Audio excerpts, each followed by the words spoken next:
So let's go through the answers to these questions. For number one, a conveyor belt moves a box 96 feet in 12 seconds. How fast was the box moving? So we see that we have 96 feet, we have 12 seconds, and it asks how fast. So what we're looking for, how fast, means we're looking for the speed or the velocity. And for this, I think we're just going to go ahead and just call everything speed. So that's what we're looking for. Identify what you're looking for first.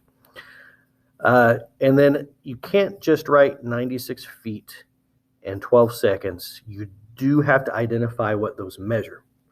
So you take a look at feet. If you check the list that we've made during class, feet measures the amount of distance. Seconds measures the amount of time. So we're looking for speed. We have distance and time. At that point, if you're trying to solve the problem, you need your formula. Remember, you've got your triangle that helps you rearrange the equation. Just as a reminder of how this works, you cover what you're looking for, in this case, speed. And now the remaining two letters, they're on top of each other, so that means you divide. So it's the top divided by the bottom. So we go ahead and say speed equals distance divided by time. After that point, you just plug in your numbers. So we have a speed of 96 feet over 12 seconds. And when you plug that into your calculator, you do get 8. And the question is the units. If we take a look, we have feet divided by seconds, and neither of those are the same when you divide, so they don't cancel out. So you need to keep those units. You're going to go ahead and write feet divided by seconds. For number 2, here we've got a vacuum tube at a drive-in bank, and it is going 2 meters per second, and that travels for 8.5 seconds, and it wants to know what's the distance. So again, write down what you're looking for. We're looking for distance, and we write down what we're given. We know it's going 2 meters per second. We know it travels for 8.5 seconds. And again, we need to identify those in order to earn credit. So to earn your points, you have to identify 2 meters per second. These units indicate that this is talking about a speed. And seconds all by itself, seconds tells you that you have the time. So we're looking to solve for distance. We cover up what we're looking for, D for distance. Now these letters are next to each other, so if they're next to each other, you should multiply those, so that's speed multiplied by time.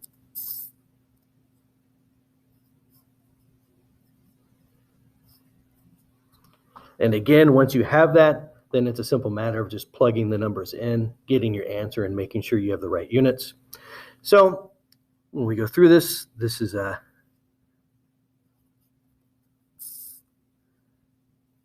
2 meters per second multiplied by 8.5 seconds. And when you multiply those into your calculator, you get 17. And then as far as the units, when you multiply the units, what happens? Well, if you have a meter per second and you multiply by a second, you've divided by a second, and now you've multiplied by a second. So you have seconds on top, seconds on bottom. They cancel, and the only thing that's left is meters. So meters is what our answer will be put in for the units. For problem number 3, we have a baseball traveling 82 meters per second. It travels 130 meters, and it wants to know the time it took to get there. So we're looking for time. We've got 130 meters and 82 meters per second. So first write what you're looking for, the time, and then identify the other values you're given, 82 meters per second, 130 meters. And when you take a look at these units, meters per second, that's a distance over time. Distance over time is speed. So we've got the speed value there. And 130 meters, meters by itself is distance. So there's D for distance. Looking at your formula, if I'm looking for time, cover that up. You have distance on top, speed on bottom. So it's distance divided by speed.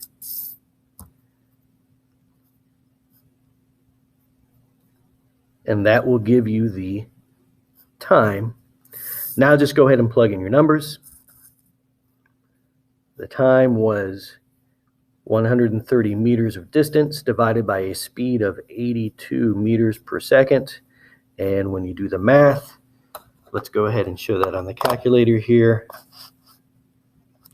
130 divided by 82. And what you notice with this one is we have a decimal that repeats. You do not need to put the entire number. We're going to round. So when you see an answer in class and it's rounded, as long as your answer rounds to my answer, we should be okay. So some people might put 1.58 seconds. Other people might round it to the nearest tenth and say 1.6 seconds. But either way, you should get that correct. When we take a look at the units, how do you know that it's going to be seconds? Because you have a meter on top, a meter on bottom, and you're dividing, so those cancel out, and that'll just leave you with seconds. Now for number 4, you have an airplane traveling with an average speed of 320 miles per hour. The trip took 4.5 hours. What was the distance? So it says we're looking for distance. Always write what you're looking for first.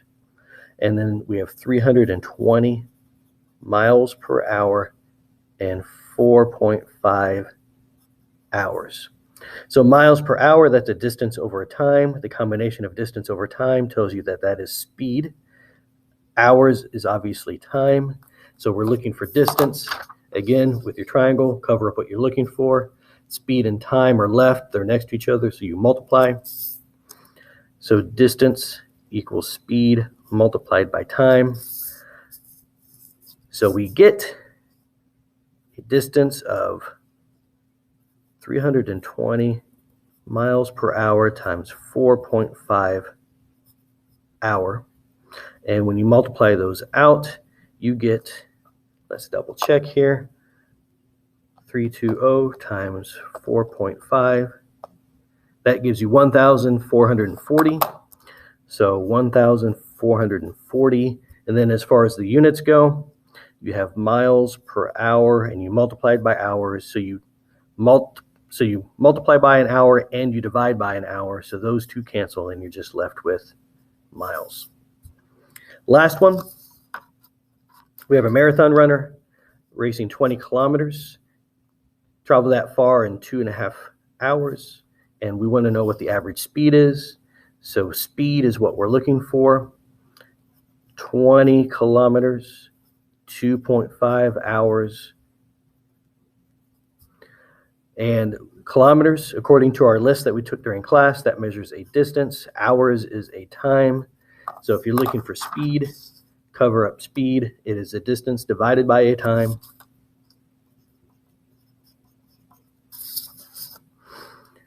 So we go ahead and plug our numbers in. The distance we said was 20 kilometers. And then the time we said is 2.5 hours. So when you divide those numbers, you get 8. And if you take a kilometer divided by an hour, nothing cancels. So you can't get rid of those. So we just write those units again.